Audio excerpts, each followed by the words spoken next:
ஜெய் சர்க்குருநாதா. இப்போ நீங்கள் பார்க்கக்கூடிய இடம் காசி விஸ்வநாதர் ஆலயம் மற்றும் ஸ்ரீ ஜனார்தன சுவாமி அவர்களுடைய சமாதி. 2 இடம் பார்க்க போகிறீங்க இந்த வீடியோலையே. ஷிரடியிலேருந்து கோப்பர்கான் போகிற பாதையில் சரியாக ஷிரடியிலேருந்து ஒரு 8 கிலோமீட்டர் தள்ளி ஜனார்தன சுவாமி ஆலயம் அப்படின்றது ஒன்று இருக்குது. காசி விஸ்வநாதர் ஆலயம், இந்த 2 ஆலயமே சேர்ந்து தான் இருக்கும். ரொம்ப ரொம்ப புராதனமான மிகவும் பழமையான ஒரு ஆலயம் இந்த ஆலயம், சிவாலயம். இங்கே இருக்கக்கூடிய சிவபெருமான நம்ம தொட்டு ஆலிங்கனம் பண்ணிக்கொள்ளலாம். நம் கைகள்னாலேயே புஷ்பம் அபிஷேகம் என்ன வேணாலும் பண்ணலாம். ஈஸ்வரனை நம்மளுடைய பகவானாக பாவிச்சு, நம்மளுடைய தெய்வமாக பாவிச்சு, அப்படிப்பட்ட ஒரு புராதனமான ஆலயத்துக்கு தான் நம்ம கூட வந்த அத்தனை பக்தர்களையும் அழைத்து கொண்டு வந்தோம். எல்லா இடங்களையுமே சுற்றி காண்பித்து இங்கேயே நாங்கள் சாப்பிட்டோம். ஏன்னா பெரிய இடம்.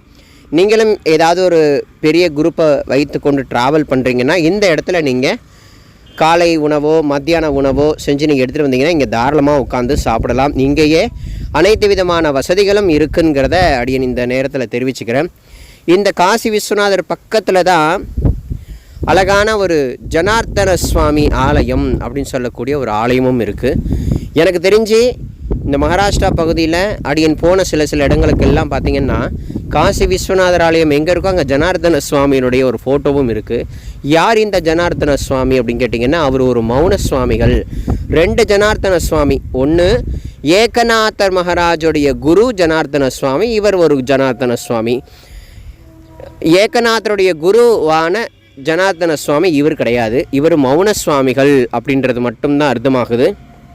ஆகையினால் இப்போ நீங்கள் பார்க்கக்கூடிய இடம் ஜனார்தன சுவாமி அவர்களுடைய சமாதி இருக்கக்கூடிய ஒரு வைபவமான இடம்.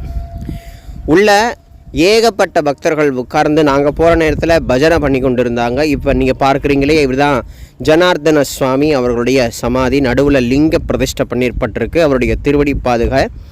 ஸோ நம்மளை சார்ந்த எண்ணற்ற பக்தர்கள் இந்த 2 ஆலயங்களையுமே மனதார உளமாற தரிசனம் செய்து கொண்டார்கள். நீங்களும் ஷிரடிக்கு போகிறீங்க, இல்லை நம்ம கூட வரீங்க அப்படின்னாலும் நாங்கள் இந்த மாதிரி எல்லா விதமான இடங்களுக்கும் சுவாமி கிருப்பையினால் கூட்டிகிட்டு போவோம். ஒன்று, நீங்கள் ஷிரடிக்கு போகிறதா இருந்தீங்கன்னா அவசியம் இதெல்லாம் ஷிரடியை சுற்றி தான் இருக்குது. இது ரொம்ப தூரம், டைம் ஆகிடும், அதெல்லாம் எந்த பயமும் வேண்டாம். ஷிரடிக்கு பக்கத்தில் தான் இருக்குது. அவசியம் போய் தரிசிக்கலாம். ஓம்